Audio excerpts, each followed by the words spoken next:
আপনার এমন বন্ধু থাকতে পারে অথবা কর্মস্থলে এমন মানুষ থাকতে পারে যারা সমস্যা সরাসরি সৃষ্টি করে না, তারা শুধু একটি বাক্য ছুড়ে দেয় এবং এরপর আগুন জ্বলে ওঠে, এরপর তারা সেই স্থান ত্যাগ করে। এটাই হলো নামিম। আর সে এখানে কিছুটা আগুন জ্বালায়, কিছুটা আগুন ওখানে, আর কিছুটা সেখানে। আমি এই মন্ত্রীর সাথে সাক্ষাৎ করব, আমি সেই রেস্টুরেন্টে গিয়ে অমুক রাজনীতিবিদের জন্য অপেক্ষা করব। ও, আপনি এখানে কি করছেন?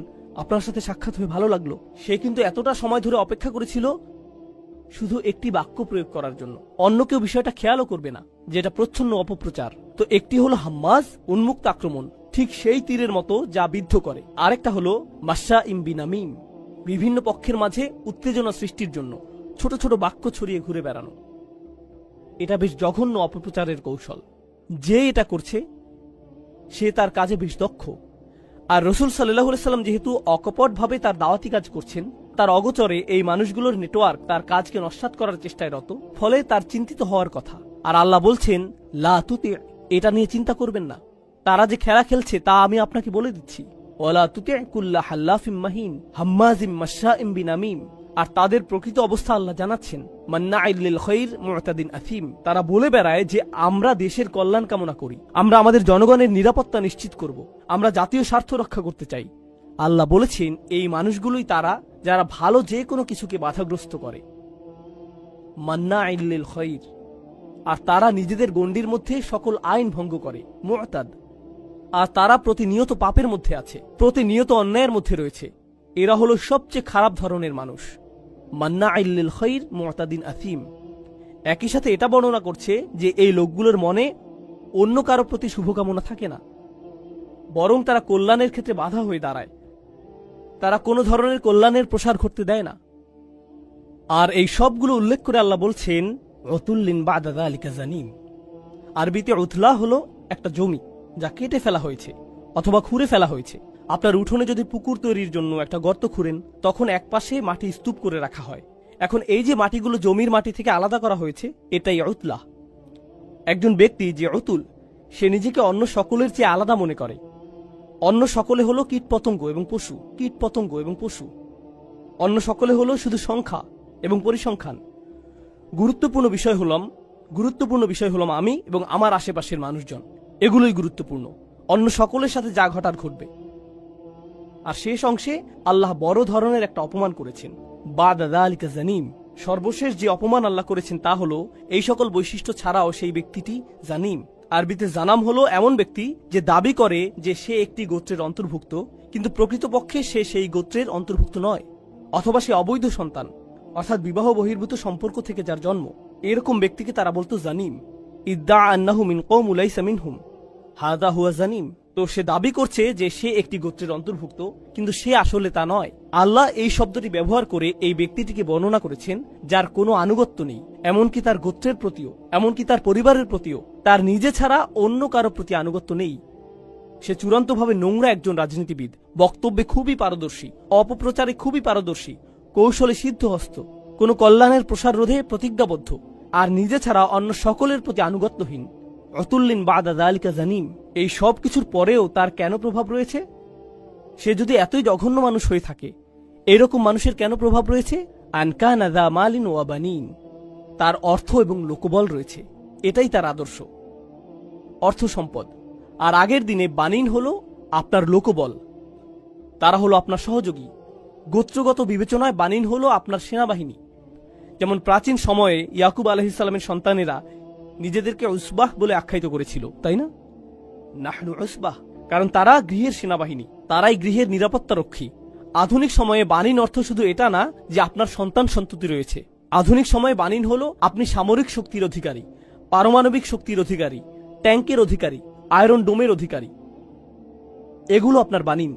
আর আপনার অর্থ সংস্থানকারী উৎসও রয়েছে। আনকানা দা মালিন ওয়া বানিন, শক্তির অধিকারী, অর্থের অধিকারী। অর্থ থাকলে সত্যও আপনার সাথে থাকবে। এটা আল্লাহর মূল্যায়ন সেই ধরনের মানুষ সম্পর্কে রসুল সাল্লাল্লাহু আলাইহি ওয়াসাল্লামকে যাদের মোকাবেলা করতে হবে। কিন্তু কোরআনের বিচক্ষণতা হলো আল্লাহ বলেননি যে উতবা ইবনে রাবিয়া থেকে সতর্ক থেকো, ওয়ালিদ ইবনে মুগিরা থেকে সতর্ক থাকো। না না না, কুল্লা হাল্লাফিম মাহিন। কুল্লা অর্থ এরকম প্রত্যেক ব্যক্তি থেকে যে এটা এটা এটা করে। আর সূরা কলামের শুরুতে এই বৈশিষ্ট্যগুলোর উল্লেখ করে আল্লাহ গোটা বিশ্বের মুসলিমদেরকে প্রস্তুত করেছেন নোংরা রাজনীতিবিদদের সম্পর্কে এবং তাদের নোংরা কৌশলগুলো সম্পর্কে, যা সামনে এসে তারা তাদের আনুগত্য প্রদর্শন করে। তাদের কোনো ধর্ম নেই একমাত্র অর্থ এবং ক্ষমতা ছাড়া, এছাড়া কোনো ধর্ম নেই। সেই প্রভাবের বশবর্তী হবেন না, নিজেদের অবস্থানে মজবুত থাকুন। এই বার্তাটি সূরার শুরুতে আল্লাহ রাসূল সাল্লাল্লাহু আলাইহি সাল্লাম সম্পর্কে প্রদান করেছেন। শেষ একটি বিষয় আপনাদের বলবো যা অবাক করার মতো। কোরআন তখনও মক্কায় ছড়িয়ে পড়েনি। রাসূল সাল্লাল্লাহু আলাইহি সাল্লামের উপর নাজিলকৃত প্রথম 5টি ওহীর একটি সম্ভবত সূরা কলাম।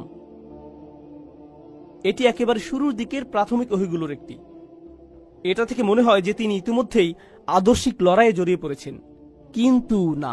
এখানে রাসূল সাল্লাল্লাহু আলাইহি সাল্লামকে প্রস্তুত করা হচ্ছে, আর এখানে শত্রুদেরকেও জানান দেয়া হচ্ছে যে তোমরা মনে করেছো যে তোমরা যা করো তা ঘরের ভিতরেই আবদ্ধ থাকবে, আর এই সম্পর্কে আল্লাহ কিছু জানেন না।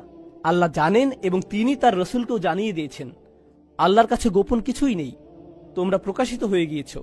এই লোকগুলো সর্বোচ্চ চেষ্টা করে তাদের কৃতকর্ম গোপন রাখার জন্য।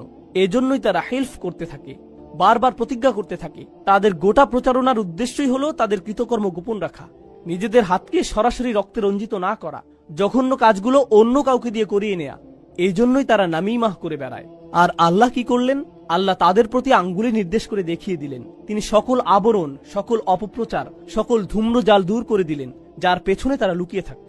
এটাই আল্লাহর কিতাবের শক্তিমাত্রা, যে এটা শয়তান এবং শয়তানের বাহিনীর কৌশলকে এমনভাবে প্রকাশিত করে দেয় যা শুধু আল্লাহর পক্ষেই সম্ভব। আল্লাহ আমাদেরকে সত্যের পথে দৃঢ় থাকার সামর্থ্য দান করুন, আমাদেরকে ব্যক্তিগতভাবে এবং উম্মাহ হিসেবে রক্ষা করুন, যাতে আমরা কখনোই এখানে বর্ণিত মানুষগুলোর চক্রান্তর জালে আটকা না পড়ি। বারাকাল্লাহু লি ওয়া লাকুম ফিল কুরআনিল হাকিম ওয়া নাফা'নি ওয়া ইয়্যাকুম বিল আয়াতি। আমি আপনাদের সাথে কথা বলতে যাচ্ছি মুসলিম তরুণদের মাঝে একটা সংস্কৃতি নিয়ে, যারা কোনো ধর্মীয় পথের ভিতর দিয়ে যাচ্ছে, বিশেষ করে পশ্চিমা সমাজে। অনেক সময় মুসলিম তরুণরা যে জীবনযাপন করে তাকে বলা যেতে পারে, মনে করুন, পার্টিং, ঠিক আছে? এবং তারপর জীবনে কোনো এক সময় তারা বিশেষ উপলব্ধির মুখোমুখি হয় এবং দিনের পথে চলতে শুরু করে। এমন প্রচুর ভাই বোন আছে যার জীবনে কোনো এক সময় পরিবর্তিত হয় এবং তারপর ধীরে ধীরে তারা আরো ধার্মিক হয়ে ওঠে। কিন্তু তারপর যা হয় তা হচ্ছে, যখন সময়ের সাথে সাথে তারা আরো ধার্মিক হয়ে ওঠে, তারা অনেক বেশি কড়া হয়ে যায়, খুবই উৎসাহী হয়ে পড়ে, আবেগপ্রবণ হয়ে পড়ে এবং নিজেদের জন্য নিজেরাই কোনো শিক্ষক খুঁজে নেয়। সেই শিক্ষক হচ্ছে কখনো কোনো মানুষ, কখনো কোনো সিরিজ লেকচার, কখনো কোনো ওয়েবসাইট, কখনো কোনো ব্লগ, কখনো অপরিচিত কোনো নাম। কিন্তু সেটা যাই হোক না কেন, তারা নিজেদের জন্য একটা জ্ঞানের উৎস খুঁজে নেয়, যেটাকে তারা সঠিক বলে মনে করে।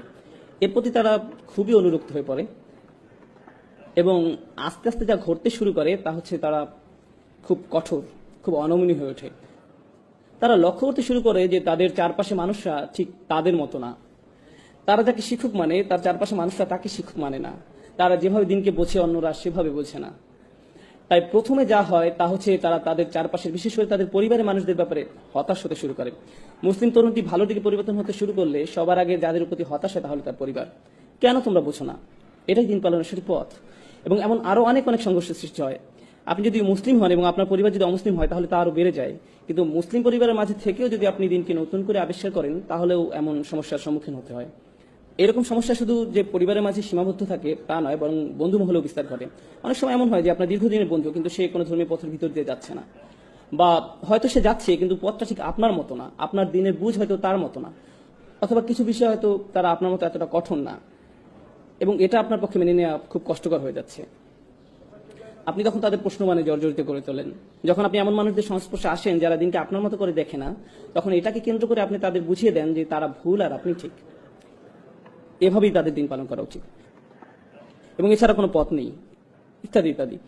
এমন এক ধরনের আচরণ গড়ে ওঠে বিশেষ করে তরুণদের মাঝে। এমন আচরণের পিছনে অনেক কারণ রয়েছে। তরুণ বা তরুণীটি নিজে মনে করে যে সে যা করছে তা হচ্ছে আমর বিল মারুফ ওয়া নাহই আনিল মুনকার। তারা মনে করে যে তারা ভালো কাজে আদেশ দিচ্ছে এবং মন্দ কাজে নিষেধ করছে।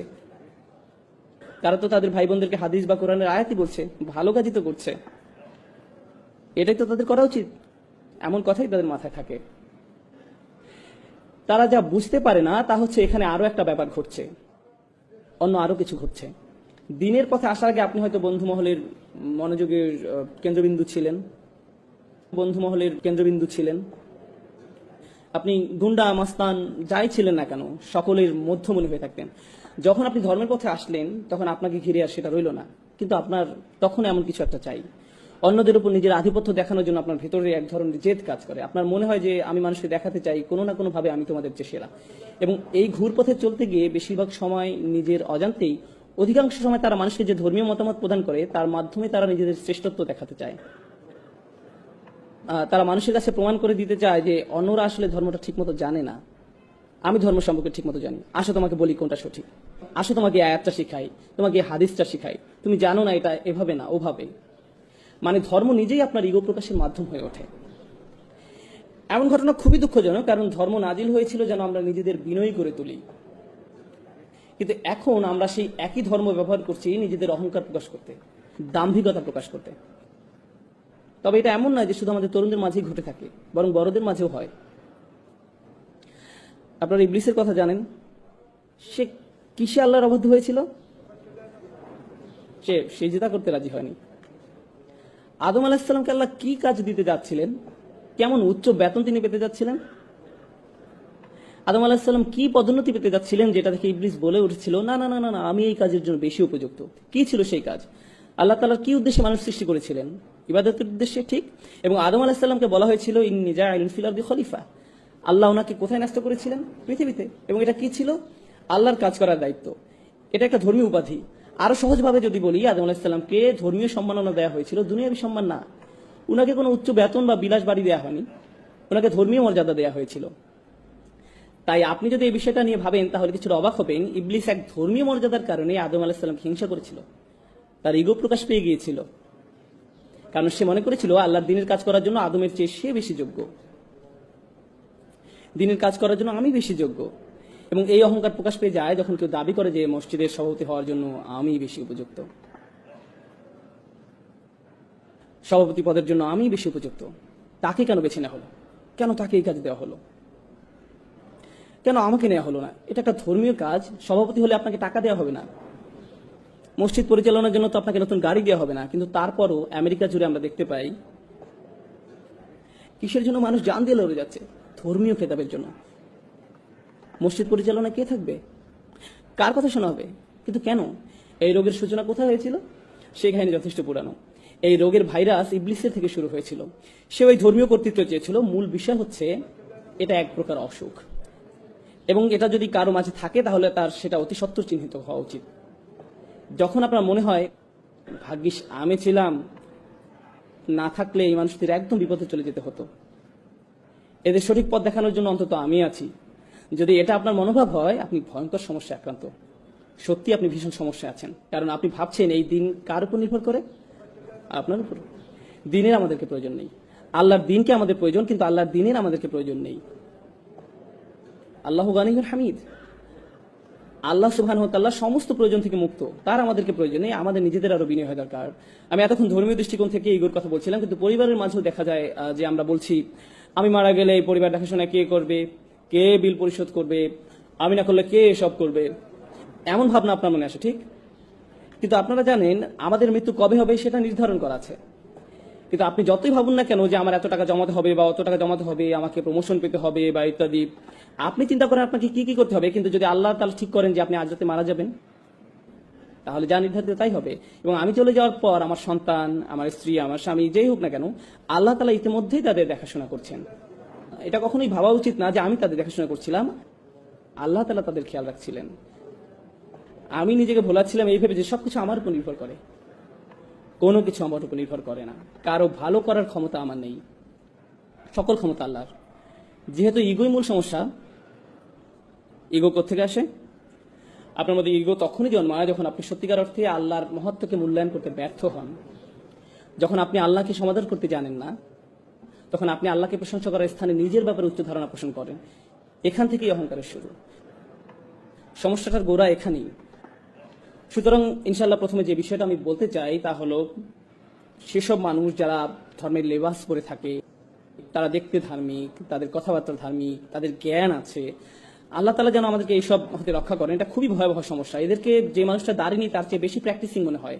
অনেক বোনদের, যেসব বোনরা হিজাব পালন করে না, তাদের চেয়ে বেশি আল্লাহ ভীরু মনে হতে পারে। তাদেরকে বাইরে থেকে দেখতে খুবই ভালো লাগে, কিন্তু তাদের মধ্যে ইগো আছে। আপনার ভিতরে অন্যের সামনে নিজেকে মহান রূপে উপস্থাপন করার তাড়না আছে। আপনার মনে হয় যে আপনি বেশি ধার্মিক, আপনি বেশি যোগ্য, আপনি অন্যদের থেকে ভালো অবস্থানে আছেন। আর আপনি যদি মনের ভিতরে আরেকজন মুসলিমকে ছোট করে দেখেন, তার অবস্থা যেমনই হোক না কেন, আপনি যদি এটা করেন, তাহলে আপনার হৃদয়ে যে জিনিসটা বাসা বেঁধেছে তা হলো কিবর, অহংকার। আর আমরা রাসূল সাল্লাল্লাহু আলাইহি ওয়াসাল্লামের উপদেশ থেকে জানতে পারি যে যাদের হৃদয়ে সরিষার দানা সমান, অর্থাৎ বলতে গেলে কিছুই না, এমন অনুপরিমাণ অহংকার থাকে, তাদের জন্য জান্নাতের দরজা খোলা নেই। অনুপরিমাণ অহংকার থাকে, জান্নাতের দরজা তার জন্য খোলা নয়। তাই আমি যেটা বলতে চাচ্ছি তা হলো, ধরুন একজন মুসলিম খারাপ কাজ করে, হয়তো সে মদ পান করে বা অন্য যে কোনো ধরনের খারাপ কাজ করে, তার খারাপ কাজগুলো বাহ্যিক চোখে দেখা যায়, কিন্তু আপনার খারাপ কাজটা কোথায় ঘটছে? অন্তরের মধ্যে। বাইরে থেকে আপনাকে দেখতে ভালোই লাগে, মনে হয় যে আপনি ঠিকঠাকই আছেন। নিঃসন্দেহে সেই লোকটা খারাপ কাজগুলোর কারণে শাস্তিযোগ্য, কিন্তু আপনার অহংকারটাও কি শাস্তিযোগ্য নয়? আর যদিও কেউ তার কাজগুলোকে উপেক্ষা করছে না, কিন্তু যদি তুলনা করা হয়, তাহলে আপনার আর তার মধ্যে কার সমস্যা দূর করা বেশি কঠিন? এদিকটা ভেবে দেখুন তো। অহংকার দূর করাটা বেশি কঠিন। কেন? কারণ আপনি একে দেখতেও পান না। সেই মানুষের মদ পান তো সবাই দেখতে পায়, এ নিয়ে তার সাথে কথা বলা যাবে, কিন্তু আপনার অন্তরের এই ব্যাপারটা সমাধান করা অনেক বেশি কষ্টের। কারণ এটার অবস্থান হৃদয়ের গভীরে, যার একমাত্র ব্যক্তি আপনি অনুধাবন করতে পারেন। অন্য কেউ আপনাকে এটা বলতে পারবে না। যদি এটা থাকে তাহলে আপনার ভেতরে আছে। আর আমি যখন আপনাদের এই ব্যাপারগুলো বলছি, এই সময় আপনার মনে হতে পারে এই মুহূর্তে আমার অহংকারে একজনের কথা মনে পড়ছে, যার এই কথাগুলো শোনা উচিত।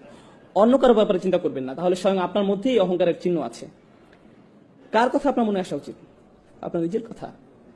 ধর্মের নসিহতগুলো সর্বপ্রথম নিজের জন্য প্রযোজ্য, অন্যের জন্য নয়। সর্বপ্রথম কার জন্য প্রযোজ্য? নিজের জন্য। আমরা এতই অন্ধ হয়ে গেছি যে আমরা ভাবি কোরআনের এই আয়াতগুলো, রাসূল সাল্লাল্লাহু আলাইহি ওয়াসাল্লামের এই হাদিস বা উপদেশগুলো সব অন্যদের জন্য, নিজের জন্য না। কোনো কিছু শোনার সাথে সাথে অন্যকে বলার জন্য আপনি পেরেশান হয়ে যান। সেগুলো প্রথমে কার মানার কথা ছিল? কার সেগুলো প্রথমে অনুসরণ করার দরকার ছিল? আপনার নিজের। এই ব্যাপারটা আমাদের অবশ্যই মনে রাখতে হবে। আল্লাহর দ্বীনের ক্ষেত্রে আমরা অনেক বেশি স্বার্থপর, আমরা আত্মকেন্দ্রিক, আমরা ধান্দাবাজ হয়ে পড়ি। এই ব্যাপারটা আমাদের অবশ্যই মনে রাখতে হবে। যখন একজন স্বামী স্ত্রীর দায়িত্ব কর্তব্য সম্পর্কে কোনো হাদিস শোনে, তখন সে কি করে? সে তার স্ত্রীকে যেয়ে বলে, এই জানো আজ কি শুনেছি, মনে রেখো। এমনকি পিতামাতাও তাদের সন্তানদের সাথে কোন একটা শোনায়, অবিল ওয়ালিদাইনি ইহসানা, তোমার পিতামাতার সাথে সৎ ব্যবহার করো। এটাকে আত্মসেবা হয়ে যায় না? আমরা কি এখানে নিজের সেবা করতে এসেছি নাকি আল্লাহর দ্বীন পালন করতে এসেছি? এটা পুরো দৃষ্টিভঙ্গি বদলে দেয়। এটা সম্পূর্ণ ভিন্ন দৃষ্টিভঙ্গি। তো এটি প্রথম সমস্যা যা আমি আপনাদের সামনে তুলে ধরতে চেয়েছিলাম। ইগো, যা কেবল আপনি উপলব্ধি করতে পারেন, আর কেউ আপনার জন্য তা করতে পারবে না। যদি আপনার অন্তরের মধ্যে ইগো থাকে, তাহলে বাইরে থেকে যতই ভালো দেখাক না কেন, তার কি মূল্য থাকবে? কারণ আপনার হৃদয়টাই সুস্থ নেই। আর আল্লাহ বলেন, ইল্লামান আতাল্লাহু বিকলবিন সালিম, কিন্তু একমাত্র তারা ব্যতীত যারা সুস্থ অন্তর নিয়ে আল্লাহর কাছে আসবে। তাই আমাদের ভিতরের এই ইগোটাকে ঠিক করতে হবে। দ্বিতীয় পয়েন্টে যাওয়ার আগে আমি আপনাদের কিছু টিপস বলি কিভাবে বুঝবেন যে আপনার মধ্যে ইগো আছে। যদি কেউ আপনাকে কোনো বিষয় শুধরে দেয় আর আপনি খুবই অপমানিত বোধ করেন, আপনার যদি মনে হয় তুমি কিভাবে আমাকে এটা বলতে পারো, নিজেকে কি মনে করো, তার কি এমন যোগ্যতা আছে যে আমার ভুল ধরিয়ে দেয়, এটা যদি আপনার প্রথম প্রতিক্রিয়া হয়, তবে আপনার মধ্যে ইগো সমস্যা আছে। সেই লোকটা যদি ভুলও হয়ে থাকে, তার হয়তো সেটা বলা উচিত হয়নি, তারপরও আপনার প্রাথমিক প্রতিক্রিয়া এমন হবে না যে সে কে এটা আমাকে বলা, বরং আপনার প্রতিক্রিয়া হবে, হয়তো এই মন্তব্যের মধ্যে দিয়ে আল্লাহ আমার নিজের কোনো অনুচিত কাজের দিকে মনোযোগ দিতে বলছেন। আচ্ছা, এটা যদি 100% সত্য নয়, কিন্তু তার কথার মধ্যে সামান্য অংশ কি সত্য? এর মাঝে কি 1% সত্য, 0.5% সঠিক? তার কথার মধ্যে যতটুকু সত্য ততটুকুই আমি গ্রহণ করি। আমার নিজেকে বাঁচাতে হবে। সে কে আমাকে এগুলো বলার? নিজের মধ্যে এমন মানসিকতা গড়ে তুলবেন না। বাজে কথার মধ্যে থেকেও ভালোটুকু বের করে আনুন, আর বাকিটা বাদ দিন। যদি আপনার ভিতরে সব আলোচনা অংশ নেওয়ার তাড়না কাজ করে, যদি আপনার মনে হয় যে আলোচনার মধ্যে যে কোনো ভাবেই নিজের মতামত শোনাতেই হবে, আলোচনা শেষে আপনার মত গ্রহণ না করা হলে যদি আপনি খুবই অপমানিত বোধ করেন, হয়তো আপনি একটা মত দিয়েছেন, অন্যজন আরেকটা মত দিয়েছে, আর শেষে তার মতটাই গ্রহণ করা হয়েছে, আর তখন আপনি রাগান্বিত হয়ে সেখান থেকে চলে গেলেন, তাহলে আপনার ইগো প্রবলেম আছে। বিশেষ করে ধর্ম সম্পর্কিত কোনো ব্যাপারে হতে পারে, কোনো মসজিদে বসে কয়েকজন আলোচনা করছে যে তাদের কি করা উচিত এই ব্যাপারে, সেখানে আপনি আপনার মতামত দিলেন, সাথে অন্যরাও দিল, আর এই আলোচনা আল্লাহ সন্তুষ্টির জন্যই হচ্ছে, তাই না?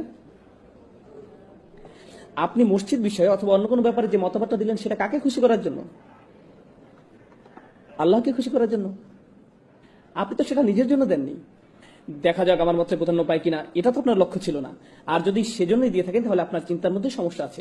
তো আপনি যদি প্রকৃতপক্ষে আল্লাহর সন্তুষ্টির জন্য কোনো বিষয়ে আন্তরিক মতামত দেন, তাহলে ইতিমধ্যে কি আপনার পক্ষে সব লেখা হয়নি? আল্লাহর সন্তুষ্টির জন্য কোনো বিষয়ে আন্তরিক মত দেন, তাহলে কি আপনার জন্য সব পেয়ে গেলেন না? হ্যাঁ, আল্লাহ আপনাকে আপনার প্রাপ্য পুরস্কার দেবেন। তাই লোকের আপনার মতামত গ্রহণ করুক আর না করুক, আপনি ইতিমধ্যে সব পেয়ে গেছেন। তাই লোকের আপনার মতামত গ্রহণ করুক আর না করুক, সেটা আপনার কাছে কোনো গুরুত্বপূর্ণ ব্যাপার নয়।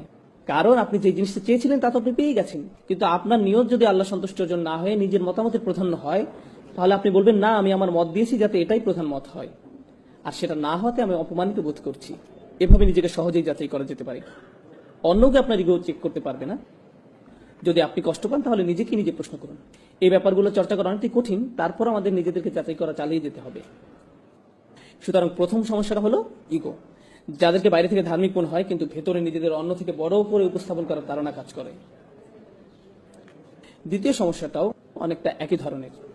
বাইরে থেকে ধার্মিক মনে হয়, বেশ ভালো লাগে, জ্ঞানী মনে হয়, মুখে ভালো কথাও বলে, ভালো পোশাক পরে, সবকিছুই চমৎকার। তাকে দেখে যে কেউ বলবে এই ভাইটা আসলে অসাধারণ একজন মানুষ। কিন্তু ভেতর ভিতরে কি হয় জানেন? প্রথম ক্ষেত্রে নিজের মধ্যে ইগো জন্ম নেয়, আর দ্বিতীয় সমস্যা হলো হৃদয় কঠিন হয়ে পড়ে। তখন আল্লাহর কথা আপনাকে আর নাড়া দেয় না, কুরআন শুনেও আপনি কিছু অনুভব করেন না। অনেক দিন হয়ে গেছে আপনি সালাতে দাঁড়িয়ে কাঁদেন না, আপনার হৃদয়ে কোনো অনুভূতি ছুঁয়ে যায় না। আপনি নিয়মিত এগুলো শুনছেন, কিন্তু আপনার সবসময় মনে হয় আমি তো এগুলো আগে থেকেই জানি, আমার এসব শুনে লাভ নেই, এগুলো তো আমি অনেক আগেই শুনেছি, আমি জানি এরপর কি বলবেন। সালাতে দাঁড়িয়ে আপনি ভাবতে থাকেন ইমাম সাহেবের তেলাওয়াতটা আরো শুদ্ধ হতে পারতো, তার কলকলাটা আরো ভালো হতে পারতো, তিনি মতটা যথেষ্ট লম্বা করেননি, গুন্নাটা, এসবই আপনার সালাতের মাঝে হচ্ছে। এটা কিসের লক্ষ্য জানেন? আপনার তাজবিদ ভালো, কিন্তু হৃদয় কঠিন। আল্লাহর কালামও কি আপনাকে নাড়া দেওয়ার জন্য যথেষ্ট নয়? সেগুলো শুনেও কি আপনার হৃদয় বিগলিত হয় না? আপনি কেবল সেগুলো কি অবচেতন মনেই শুনে যান? একদিকে আপনার ইলম বৃদ্ধি পাচ্ছে, লোকজনের সামনে আপনাকে খুবই ধার্মিক বলে মনে হচ্ছে, কিন্তু যে সময় একা থাকেন, যখন আর কেউ আপনাকে দেখতে পায় না, তখন আপনার ভিতরে খারাপ সত্তাটা বেরিয়ে আসে, যার কিছু আলাদা আচরণ আছে, যে কিছু গোপন কাজ করে, আপনি কখনো কল্পনাই করতে পারবেন না যে সে এরকম খারাপ কাজ করতে পারে। তার স্বাভাবিক চলাফেরা দেখে, মানুষের সাথে তার আচরণ দেখে আপনি ধারণাই করতে পারবেন না যে তারা নির্জনে এরূপ, কিন্তু তারা নির্জনে একদম ভিন্ন এক মানুষের রূপ নেয়, যাকে দেখে আপনিও চিনতে পারবেন না। তো সেই মানুষের ভেতরে একটা দানব বাস করছে, তার কিছু বাজে সমস্যা আছে, কিন্তু তাকে বাহ্যিক দিক থেকে দেখে একজন মহান ব্যক্তি মনে হয়। কেউ আপনার এই সমস্যা দূর করতে পারবে না, কারণ তারা জানেও না যে আপনার মধ্যে এমন একটা সমস্যা বিরাজ করছে। তাই প্রথম সমস্যা হলো ইগো, দ্বিতীয় সমস্যা হলো কঠিন হৃদয়। আর দুটোই আত্মিক সমস্যা, দুটোই হৃদয়জনিত সমস্যা। আর এই সমস্যাগুলো কেবল একজনই শনাক্ত করতে পারে। কে সে? আপনি নিজে। ইনশাআল্লাহ শেষের দিকে যে সমস্যাগুলো দূর করার জন্য কিছু টিপস নিয়ে আলোচনা করব। আমি দ্বিতীয় পয়েন্টটা গুছিয়ে আনতে চাই, হৃদয় কঠিন হয়ে পড়ার ব্যাপারে। আল্লাহ তাআলা বলেন, যে একটা আমি শুরুতে তিলাওয়াত করেছিলাম সূরা হাদীদ থেকে, আল্লাহ প্রথমে আহলে কিতাবদের সাথে পরে আমাদের সাথে কথা বলছেন। তিনি বলেন, আলাম ইয়ানিল্লাযিনা আমানু, মানুষদের মধ্যে যারা ইমানদার বলে নিজেদেরকে দাবি করে, আন তাকশা কুলুবুহুম লিযিকরিল্লাহ, তাদের জন্য আল্লাহর স্মরণে হৃদয় বিগলিত হওয়ার সময় আসেনি। তাদের হৃদয় সশ্রদ্ধ ভয়ে পূর্ণ হওয়া উচিত, তাদের হৃদয় হয়ে যাওয়া উচিত বিগলিত। যখন আপনার পেশি নরম আর দুর্বল হয়ে পড়ে, জানেন সেটা আসলে খুশ, তখন আপনাকে শক্তিহীন মনে হয়, আপনার মনে হয় কেউ আপনাকে বশীভূত করে ফেলেছে। আল্লাহ বলেছেন তাদের হৃদয় আল্লাহর ভয়ে, তার কথা স্মরণ করে বশীভূত হয়ে পড়া উচিত। যারা বিশ্বাসী তাদের জন্য কি আল্লাহ স্মরণে হৃদয় গলে যাওয়ার সময় আসেনি? ওমা নাযালা মিনাল হক, এবং যে সত্য অবতীর্ণ হয়েছে তার কারণে। কি সেটা? কি সত্য অবতীর্ণ হয়েছে? আল কোরআন। এরপরে আল্লাহ একে আয়াতে বলছেন, ওয়ালা ইয়াকুনু কাল্লাযীনা উতুল কিতাবা মিন ক্বাবল, তোমরা তাদের মতো হয়ো না যাদেরকে পূর্বে কিতাব দেয়া হয়েছিল। ফাতালা আলাইহিমুল আমাদ, এরপর একটা বড় সময় অতিক্রান্ত হয়ে গেছে, তার মানে তারা এই কিতাব ধারণ করেছিল দীর্ঘ সময়ের জন্য। যখন তারা এভাবে কিতাব ধারণ করেছিল, আপনারা জানেন যখন প্রথম ধর্মীয় অনুশাসন শুরু করেন তখন আপনি উত্তেজিত থাকেন, এই উত্তেজনা একসময় চলে যায়, যা থাকে তা হলো বহিরাবরণ। ফাকাসাদ কুলুবুহুম, এরপর যা ঘটে তা হলো অন্তর কঠিন হয়ে যায়। একটি দীর্ঘ সময় অতিক্রান্ত হওয়ার পর ধর্মীয় কার্য সম্পাদন একটা রুটিনে পরিণত হয়। এমন কিছু তারা করে যা শুধু করতে হয়, তারা এটা করছে কারণ এটা করতে তারা অভ্যস্ত, কিন্তু এটা আর এমন কিছু নয় যা তাদের হৃদয়কে আলোড়িত করে। তাদের হৃদয় কঠিন হয়ে গেছে। যখন আপনার অন্তর কঠিন হয়ে যায়, তখন কলুষিত হওয়ার ভয় আপনার জন্য খুব বেশি।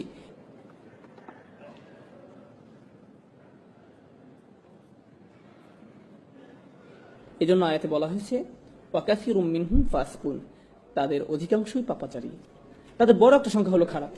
আয়াতটি শেষ হয়েছে আহলে কিতাবদের দিয়ে, কিন্তু কি দিয়ে শুরু হয়েছিল? আলাম ইয়ানিল্লাযীনা আমানু। আলোচনাটি আসলে তাদের নিয়ে যারা বিশ্বাস স্থাপন করেছে, আর কিভাবে তাদের অন্তর কঠিন হয়ে গেছে। আর এটা যদি আপনার ভিতরে অনুভব করতে পারেন, কেউ আপনাকে বলে দিতে পারবে না, এটা কেউ আপনাকে বলে দিতে পারবে না। আমি আবার বলছি, আপনার জন্য এটা অনুমান করতে পারবে না। একমাত্র যে এটা ধরতে পারবে সে ব্যক্তি হলো আপনি নিজে, অন্য কেউ নয়।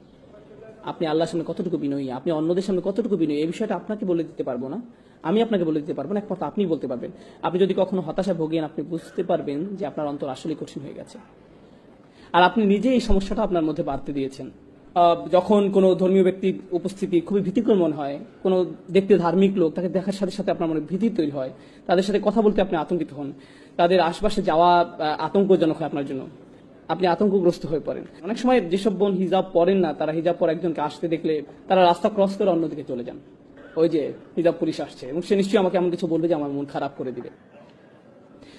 এখন একদিকে এটা ভয়ের কারণ, অন্যদিকে কখনো এটা সত্যি। কিছু মানুষ রয়েছে যারা অন্যদের নিচু চোখে দেখে, তারা অন্যদের প্রতি মারাত্মক অধ্যত আচরণ করে। এখন আপনি আমাকে বলুন, কিছুদিন আগেও না আপনি পার্টি মাতিয়ে রাখতেন? যারা আপনার সাথে এইভাবে কথা বলে তাদের আপনি কিভাবে জবাব দেন? আপনি কি ভুলে গেছেন যে আপনি কোথা থেকে এসেছেন, আল্লাহ আপনাকে কোথায় নিয়ে এসেছে?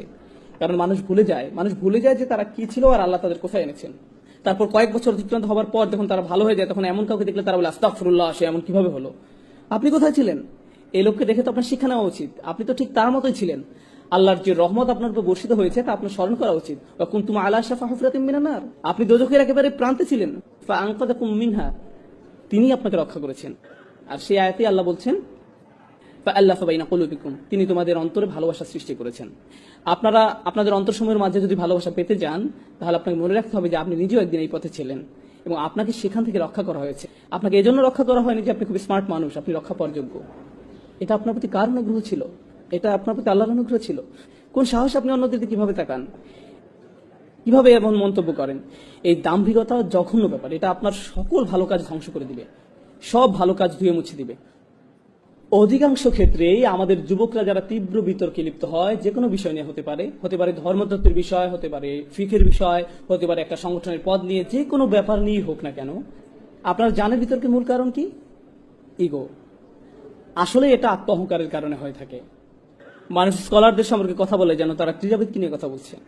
ওই যে ওনার কথা আমার একদম পছন্দ হয় না, আমাকে মাফ করবেন, আপনি জানেন তিনি কত পরিশ্রম করেন আল্লাহর সন্তুষ্টির জন্য। যদি আপনি তার সাথে একমত নাও হন, প্রকৃত ব্যাপার হলো তিনি তার বাড়ি ত্যাগ করেছেন। তিনি যদি স্কলার নাও হন না কেন, তিনি বিশ্বের এক প্রান্ত থেকে আরেক প্রান্তে ভ্রমণ করেছেন শুধু জ্ঞান অর্জনের জন্য, রাতের পর রাত ব্যয় করেছেন প্রার্থনা করে, মুখস্থ করে, অধ্যয়ন করে। আর আপনি তার সম্বন্ধে এমন কি বা জানেন? তিনি কি বলছেন আমি পছন্দ করি না, আমার মনে হয় তিনি বিপদগামী। কোন সাহসে আপনি এটা বলেন?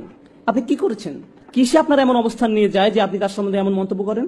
আপনি যে কোনো মুসলিমের সাথে দ্বিমত পোষণ করতে পারেন, আপনার সাথে তার মতামত নাই মিলতে পারে, এই ক্ষেত্রে তাদের প্রতি আপনার প্রথম দৃষ্টিভঙ্গিটা কেমন হওয়া উচিত? আপনার কি এমন রায় দেওয়া উচিত যে তারা জাহান্নামের পথে? যদি আপনি সত্যিই তাদের ব্যাপারে উদ্বিগ্ন হয়ে থাকেন, সত্যিই তাদের ব্যাপার নিয়ে চিন্তিত হয়ে থাকেন, তাহলে তাদের এই সমস্যা নিয়ে আপনি অন্য কারোর সাথে কথা বলবেন না। আপনি কার সাথে কথা বলবেন? তাদের সাথেই কথা বলবেন।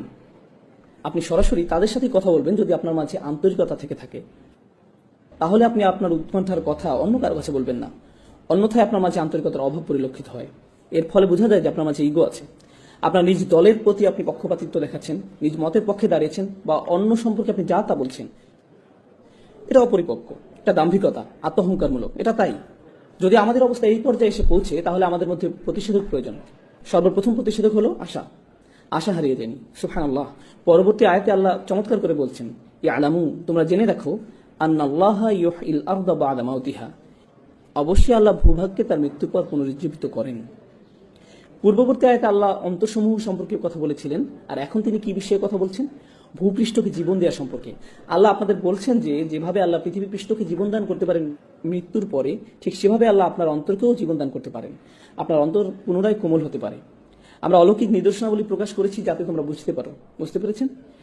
আপনার জন্য আশা রয়েছে, আপনি আপনার অন্তরকে পরিষ্কার করে নিতে পারেন। এটা সম্ভব। আল্লাহ যদি শুষ্ক জমিনে প্রাণের সঞ্চার করতে পারেন, তিনি আপনার অন্তরকেও পুনরায় জীবিত করতে পারেন। এখন চিকিৎসার ব্যাপারে আলোচনা করা যাক। এই চিকিৎসা কি? আপনি আপনার ইগো সমস্যার সমাধান কিভাবে করবেন? প্রথম যে বড় বিষয়টি আপনার অন্তর পরিষ্কার করতে সহায়তা করবে তা হলো আল্লাহর স্মরণ। প্রথমে এই বিষয়টি আপনাকে আয়ত্ত করতে হবে। কত ঘন ঘন আপনি আল্লাহকে স্মরণ করেন। আল্লাহকে স্মরণ করা মানে শুধু এইসব কথা বলা নয় যে সুবহানাল্লাহ, আলহামদুলিল্লাহ, আল্লাহু আকবার, লা ইলাহা ইল্লাল্লাহ, এগুলো উচ্চারণ করাই নয়। নিশ্চয়ই এগুলো খুবই গুরুত্বপূর্ণ জিকির, যা আমরা রাসূল সাল্লাল্লাহু আলাইহি ওয়াসাল্লামের সুন্নাহ থেকে জানতে পারি। কিন্তু এই জিকিরগুলো যদি চিন্তাহীন হয়, আপনি যদি এগুলোর অর্থ বা মহত্ব না বুঝেন, এগুলো নিয়ে চিন্তা ভাবনা না করেন, তাহলে এটা জিকির নয়। এতে শুধুমাত্র মুখস্থটা আরেকবার রিভিশন দেওয়া হয়। আলহামদুলিল্লাহ অর্থ হলো সকল কৃতিত্ব, সুনাম, প্রশংসা আল্লাহর জন্য। আল্লাহকে সবকিছুর জন্য প্রশংসা করতে হবে এবং ধন্যবাদ দিতে হবে। ধরুন কখন আপনার একটা খারাপ দিন গেল, আপনি কি বলবেন? আলহামদুলিল্লাহ। আমি শুধু আল্লাহকে ধন্যবাদ দিই না, তার প্রশংসাও করি। যাই এখন ঘটছে তা অবশ্যই ভালো, এবং এটা এত ভালো যে আমি এর জন্য তার কৃতজ্ঞতা প্রকাশ করি। আর আমি শুধু তার কৃতজ্ঞতা প্রকাশ করি না, আমি তার প্রশংসাও করি। কি দারুণ কাজ তিনি করেছেন। আপনি সমস্যায় পড়া সত্ত্বেও বলেন আলহামদুলিল্লাহ। যখন আপনি এর অর্থ বুঝে বলবেন, তখন এটা অন্য কিছু। এখন আপনি আসলেই আল্লাহকে স্মরণ করছেন। আল্লাহর এই প্রশংসা, আল্লাহকে কৃতিত্ব দিয়ে আপনাকে আপনার নিজ সম্পর্কে শিক্ষা দেয়। কি শিক্ষা দেয়? যখনই কোনো ভালো কাজ আপনি মনে করেন যে আপনি করেছেন, আপনার কি করা উচিত? আলহামদুলিল্লাহ বলা উচিত। আপনি আসলে কাকেই কাজের কৃতিত্ব দিচ্ছেন? আল্লাহকে। আপনি কোনো বক্তব্য দেওয়ার পর হয়তো কেউ এসে আপনাকে বলল, ভাই দারুণ বক্তব্য দিলেন, আপনি হেসে বলেন আলহামদুলিল্লাহ, আমি জানি ভালো হয়েছে। তাহলে এই আলহামদুলিল্লাহ আসলে আলহামদুলিল্লাহ নয়। এভাবে বলার মাধ্যমে আপনি আপনার নিজের প্রশংসাই করলেন। প্রশংসা পেলে কিভাবে অস্বস্তিতে পড়তে হয়, আপনাকে তা শিখতে হবে। প্রশংসা আপনার মাঝে যেন বিনয় নিয়ে আসে। আল্লাহকে কৃতিত্ব দেওয়ার ক্ষেত্রে আপনাকে দ্রুত হতে হবে এবং একই সাথে নিজেকে বিনম্র করতে হবে। ভাই আপনি জানেন না, আপনার এভাবে বলা ঠিক নয়। আমি আসলে কিরকম তা আমি জানি না, আল্লাহ জানেন, শুধুই আল্লাহ জানেন। আপনার প্রশংসা আমার দরকার নেই, আমার দরকার আপনার দোয়া। আমি চাই না আপনি প্রশংসা করুন, ওর আমি খুবই ভালো এটা আপনি আমাকে বলার দরকার নেই।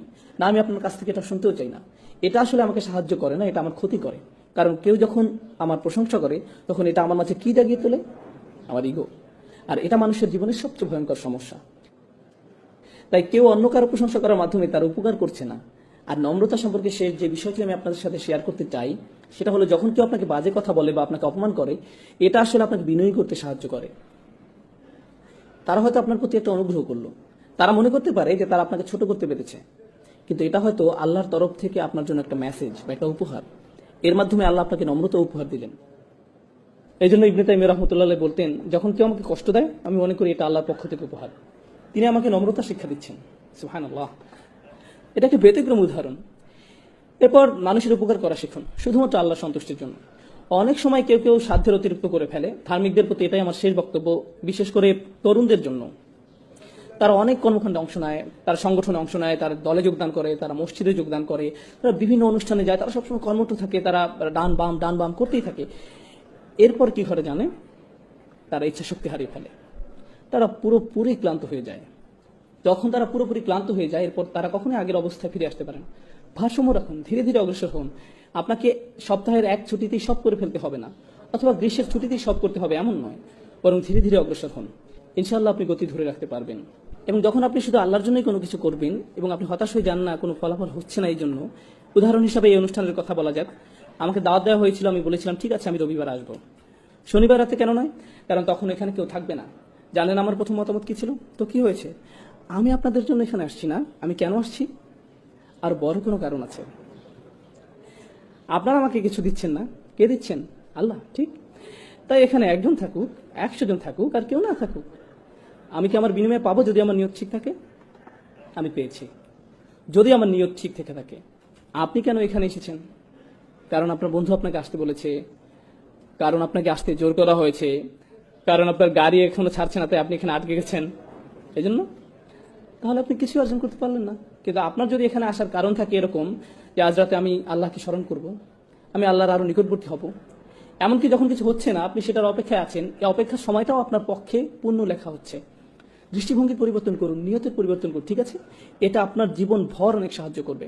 কারণ আপনি যখন কিছু করেন, যেমন প্রচারপত্র বিলি করছেন, মানুষকে প্রোগ্রামের দাওয়াত দিচ্ছেন, কিন্তু কেউ উপস্থিত হলো না, তখন আপনি মনে মনে বললেন কেউ কিছু শুনতে চায় না, কিন্তু আপনি হতাশ হয়ে পড়বেন না। কারণ আপনি প্রচারপত্র বিলি করেছিলেন কি জন্য? কেন আপনি দাওয়াত দিয়েছিলেন? কোথায়? কার কাছে আপনার প্রত্যাশা? আপনার কাজ চেষ্টা করা, ফলাফল তার কাছে। আপনি এই ফলাফলের দায়িত্ব নন। আপনি যখন এটাকে আন্তরিকভাবে মেনে নিতে পারবেন, তখন জীবন অনেক সহজ হয়ে যাবে এবং আপনি নিজের প্রতি অনেক সন্তুষ্ট থাকবেন। আপনি হতাশ হয়ে পড়বেন না। কারণ সেখানে মাত্র অল্প কিছু মানুষ, তাদের সংখ্যা আরো বেশি হতে পারতো। হ্যাঁ, সেখানে আরো মানুষ থাকতে পারতো, কিন্তু সেটি আল্লাহর হাতে। আমি কি আমার দায়িত্বটুকু পালন করেছি? আমি কি যথেষ্ট চেষ্টা করেছি? নিজেকে শুধু এটাই জিজ্ঞাসা করার আছে, এবং আমার চেষ্টা কি সত্যি আল্লাহর জন্য ছিল কিনা, নিজেকে শুধু এই প্রশ্নটি করা আছে। আমি এসব আলোচনা আনছি কারণ নিয়ত এমন কিছু নয় যে আপনি জীবনে একবার মাত্র করেন। জীবনে একবার আপনি ইচ্ছা পোষণ করেছিলেন যে আপনি আল্লাহর রাস্তায় কাজ করবেন এবং একজন ভালো মুসলিম হবেন। আপনি সেই ইচ্ছা পোষণ করেছিলেন, কিন্তু সেই ইচ্ছাতে মরিচা পড়তে পারে। ফলে আপনাকে বারবার নিয়ত ঠিক করতে হবে, আপনাকে বারবার নিয়ত ঠিক করতে হবে। আপনি জানেন, সবাই ভাবছে আপনার ইচ্ছা অনেক শক্তিশালী, কারণ তারা শুধু আপনার বাইরেরটা দেখছে। তারা কি দেখে না? ভেতরেরটা। এবং যেহেতু তারা শুধু বাইরেরটা দেখে, তারা আপনাকে বলবেন আপনি খুবই ভালো একজন মানুষ, এবং আপনি তাদের বিশ্বাসও করা শুরু করবেন, যার ফলে আপনার সমস্যা থেকে আপনার জন্য আরো ভয়াবহ করে তুলছেন। প্রথম প্রতিকার হচ্ছে আল্লাহকে স্মরণ করা। দ্বিতীয় প্রতিকার হচ্ছে উত্তম সঙ্গী খোঁজা, এমন সহচর খোঁজা যারা আপনার চেয়ে উত্তম। তৃতীয় প্রতিকার হচ্ছে গুরুত্বপূর্ণ প্রতিকার, নিজের মুখ বন্ধ রাখতে শেখা। নিজের মুখ বন্ধ রাখতে শেখা। যদি আপনি খুব খারাপ কিছু দেখেন, তাহলে একজন মুসলিমকে উপদেশ দেওয়ার নমনীয় পন্থা খুঁজে বের করুন। এভাবে ভাবুন, আমি তাদের যে কথাগুলো বলতে যাচ্ছি সেগুলো কি তাদের ধর্মের প্রতি আরো বিমুখ করে দিবে? অথবা আমার সৌহার্দ্যপূর্ণ নমনীয় পন্থা খুঁজে বের করা উচিত, যা তাদেরকে ধীরে ধীরে ইসলামের মূল বিষয়ের সাথে আপোষ না করে দিনের পথে নিয়ে আসবে। হয়তো তাদের বন্ধুদের পরিবর্তনের মাধ্যমে, দৃশ্যপটের পরিবর্তনের মাধ্যমে, যদি তারা সামান্য একটু উপদেশ শুনতে পায়। আপনি প্রথমেই তাদের আচরণ পরিবর্তন করতে চান না। আপনি প্রথমে কি পরিবর্তন করতে চান? তাদের অন্তর। যখন তাদের অন্তর পরিবর্তন হবে, তখন ব্যবহার আপনা আপনি পরিবর্তিত হবে। বেশিরভাগ সময় আমরা মানুষের কিসের পিছনে ছুটি? আমরা তাদের ব্যবহারের পিছনে ছুটি। আপনি মানুষের ব্যবহার পরিবর্তন করতে পারবেন না, আপনি তাদের শুধু স্মরণ করে দিতে পারবেন এবং আশা করতে পারেন আল্লাহ তাদের অন্তরটা পরিবর্তন করে দিন। আপনার দায়িত্ব স্মরণ করে দেওয়া। ফাদাক্কির। আল্লাহ রসুল মানুষদেরকে আল্লাহর সাথে শিরক করতে দেখেছেন, কুফরি করতে দেখেছেন, এবং আল্লাহ বছরের পর বছর তাকে বলেছেন ফাদাক্কির ইন্না ফাতিদ যিকরা, ফাদাক্কির ইন্না ফাতিদ যিকরা, স্মরণ করিয়ে দাও, স্মরণে উপকারিতা আছে। মহানবী সাল্লাল্লাহু আলাইহি সাল্লাম এই একই ধরনের খুব খারাপ মানুষদের কাছে 10 বছর দাওয়াত দিয়েছেন, এবং আল্লাহ বলে গেছেন স্মরণ করিয়ে দাও, এতে কাজ হবে। স্মরণ করিয়ে দাও, এতে উপকার আছে। আপনি কাউকে স্মরণ করে দিলেন, এতে কোনো ফল পাওয়া যায় না। তখন আপনি বলেন আমি তাকে স্মরণ করে দিয়েছিলাম, সে পাত্তাই দেয়নি, তাকে স্মরণ করে দেওয়ার মাঝে কোনো উপকার নেই। নবী সাল্লাল্লাহু আলাইহি সাল্লামের জীবনে দেখুন তিনি কি পরিমাণ স্মরণ করে দিতেন, এবং আল্লাহ বলে যেতেন আপনি হয়তো উপকারিতা দেখতে পাচ্ছেন না, কিন্তু সেখানে উপকারিতা আছে। হ্যাঁ, উপকারিতা আছে। এবং আন্তরিকভাবে মনে করি দেয়া থেকে উপকারিতা প্রথম কে পাবে? সেই ব্যক্তি যে স্মরণ করিয়ে দেয়। কে প্রথম উপকৃত হচ্ছে? আপনি, কারণ আপনি স্বীকার করে নিয়েছেন যে শব্দগুলো আপনার মুখ থেকে বের হচ্ছে, কিন্তু প্রভাব কোথা থেকে আসবে? আল্লাহ তাআলার পক্ষ থেকে। এবং যদি আপনার কথায় কাজ না হয়, তাহলে হয়তো কার মাঝে কিছু সমস্যা আছে, আপনার মাঝে। আপনার প্রথম প্রতিক্রিয়া এমন হওয়া উচিত নয় যে তার মাঝে কিছু সমস্যা আছে, সে আমার কথা শোনে না। এটি প্রথম প্রতিক্রিয়া হওয়া উচিত নয়।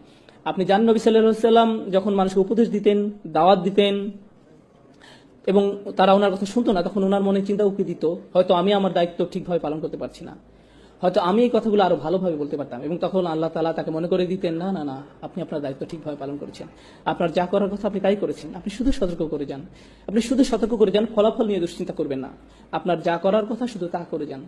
এই লাইনগুলোর সাথে শেষ যে আয়াতটি আমার মাথায় এসেছে, আমার এটি আপনাদের সাথে শেয়ার করা উচিত, কারণ এটি এই ইস্যুর জন্য গুরুত্বপূর্ণ। ইনশাআল্লাহ দুটি আয়াত, একটি সূরা শুরা, সূরা নম্বর 42, এবং আরেকটি আয়াত যেখানে নবী সাল্লাল্লাহু আলাইহি সাল্লামকে উপদেশ দেওয়া হয়েছিল, সূরা আলে ইমরান। তার মানে দুটি আয়াত। সূরা শুরা, ওয়ামা তাফারাকু ইল্লা মিন বাদি মা জাআহুমুল ইলম বাগয়াম বাইনাহুম, তাদের কাছে জ্ঞান আসার পরই তারা পারস্পরিক বিভেদের কারণে মতভেদ করেছে। যতক্ষণ তাদের কাছে জ্ঞান আসেনি, ততক্ষণ তারা নিজেদের মাঝে মতভেদ করেনি। তার মানে কারা এখন মতপার্থক্য করছে? জ্ঞানী মানুষেরা। কিসে জ্ঞানী? বিজ্ঞান, পদার্থবিজ্ঞান, রসায়ন, জীববিজ্ঞান, কিসে তারা জ্ঞানী? ধর্মীয় জ্ঞানী, ধর্মীয় জ্ঞানী, আসমানি কিতাবে জ্ঞানী, সুন্নতে জ্ঞানী। জ্ঞানী হওয়ার পর তারা কি করছে? মতবিরোধে পতিত হচ্ছে। কেন? আল্লাহ তাআলা বলে দিচ্ছেন বাগিয়াম বাইনাহুম, একজন আরেকজনের উপর কর্তৃত্ব করার জিদ থেকে। তাদের এরূপ জিদ থাকে এবং তারা নিজেদের সেরা মনে করতে চায়। এবং কি সেই হাতিয়ার যা তাদের সেরা ভাবায়? ধর্মীয় বিষয় জ্ঞান। তারা এই ধর্মীয় জ্ঞানকে এমন একটা মাধ্যম বানিয়ে ফেলে যা দ্বারা তারা নিজেদের গর্ববোধকে আরো বাড়িয়ে তোলে। কি ভয়ানক অপরাধ! এই আয়াতের শেষে আল্লাহ তাআলা বলছেন ওয়ালাউলা কালিমাতুন সাবাকাত মির রাব্বিকা ইলা আজালিম মুসাম্মা লাকুদিয়া বাইনাহুম, যদি আপনার পালনকর্তার পক্ষ থেকে নির্দিষ্ট সময় পর্যন্ত অবকাশের সিদ্ধান্ত না থাকতো, তবে তাদের ফয়সালা হয়ে যেত, তাদেরকে শাস্তি দেয়া হতো, তাদেরকে তখনই শাস্তি প্রদান করা হতো। এটি খুবই গুরুতর অপরাধ। এটি খুবই গুরুতর অপরাধ যে তারা তাদের দিনকে মতবিরোধের হাতিয়ার হিসাবে ব্যবহার করছে, এবং অহংকার ছাড়া আর অন্য কিছুই তাদের জ্ঞানকে একে অপরের সাথে মতবিরোধের হাতিয়ারে পরিণত করেনি। আল্লাহ তাআলা আমাদেরকে এই মারাত্মক অপরাধ থেকে হেফাজত করুন, বিশেষ করে আমাদের তরুণ প্রজন্মকে। এদেশে তরুণদের যে সংস্কৃতি, আপনারা বল খেলেন, কেউ একজন আপনার সাথে ব্লক করে দেয়, এরপর কি হয়? পরের খেলায় আপনি প্রতিশোধ গ্রহণ করেন, আপনার অবস্থা পুনরায় উদ্ধার করেন, কারণ প্রতিপক্ষ আপনাকে নিয়ে হাসি ঠাট্টা করবে। এই হচ্ছে সংস্কৃতি। আমার বিরুদ্ধে তোমার এত সাহস কিভাবে হয়? এটি শুধুমাত্র খেলা নয়, এটি অহংকারের একটি পরীক্ষা। গাড়ি চালানো অবস্থায় কেউ একজন আপনাকে পেছনে ফেলে দিল, কি আপনাকে ক্রুদ্ধ করে দিল? তুমি তুমি আমাকে তোমার হোন্ডা সিভিক দিয়ে আমার M5 কে পাস করে যাচ্ছ? না না, আমি তোমাকে দেখে নিব, আমি তোমাকে আমার ক্ষমতা এক্ষুনি দেখিয়ে ছাড়বো। আমি গ্যাস প্যাডেল 4 পর্যন্ত চাপ দিয়ে তোমাকে দেখিয়ে দেবো কিভাবে কি করতে হয়। এসব কিসের বহিঃপ্রকাশ? অহংকার। এই সমাজে প্রতিনিয়ত আমাদের জানানো হচ্ছে তোমরা অহংকার বৃদ্ধি করো। সবকিছু তোমাকে নিয়ে, যে গান লেখা হয় বা গাওয়া হয়, যেমন আমার চেইন, আমার হ্যাট, আমার জুতা, আমার মোজা, যেটাই হোক সবকিছুতে আমি আমি আমি। তুমি আমাকে ছুঁতে পারবে না, আমাদেরকে তাকাতে পারবে না, আমার চোখের দিকে তাকাবে না, আমি তোমার এই করবো, এরপর আমি এই করবো। এসবের মানে কি? এসব কি তাৎপর্য বহন করে? অহংকার। নিজের মধ্যে অহংকার পুষকে দেয়, নিজের উপাসনা করা। এটা ঠিক তাই, আসলে এই ইগো আত্মপূজার দিকে ধাবিত করে। এবং এই দিন শুধুমাত্র তাদের জন্য একটি দিন যারা আল্লাহর সামনে নিজেকে নত করে দেয়। তার মানে এই আয়াত খুব খুব গুরুত্বপূর্ণ। সূরা আল ইমরান এর শেষ আয়াত। বিশেষ করে যারা নেতৃত্বস্থানীয় অবস্থানে আছেন, আপনাদের মাঝে যাদেরকে অন্যরা অনুসরণ করে, যারা জানে অথবা এমনকি ভাবে যে সে অন্যদের চেয়ে বেশি জানে, আল্লাহ রাসূল সাল্লাল্লাহু আলাইহি সাল্লামকে বলছেন, ফাবিমা রাহমাতিন মিনাল্লাহি লিনতা লাহুম ওয়া লাউ কুনতা ফাযযান গালিযাল কলব লানফাদ্দু মিন হাওলিক। আল্লাহর বিশেষ দয়া ও অনুগ্রহের কারণে আপনি নবী সাল্লাল্লাহু আলাইহি সাল্লাম সাহাবীদের প্রতি কোমল।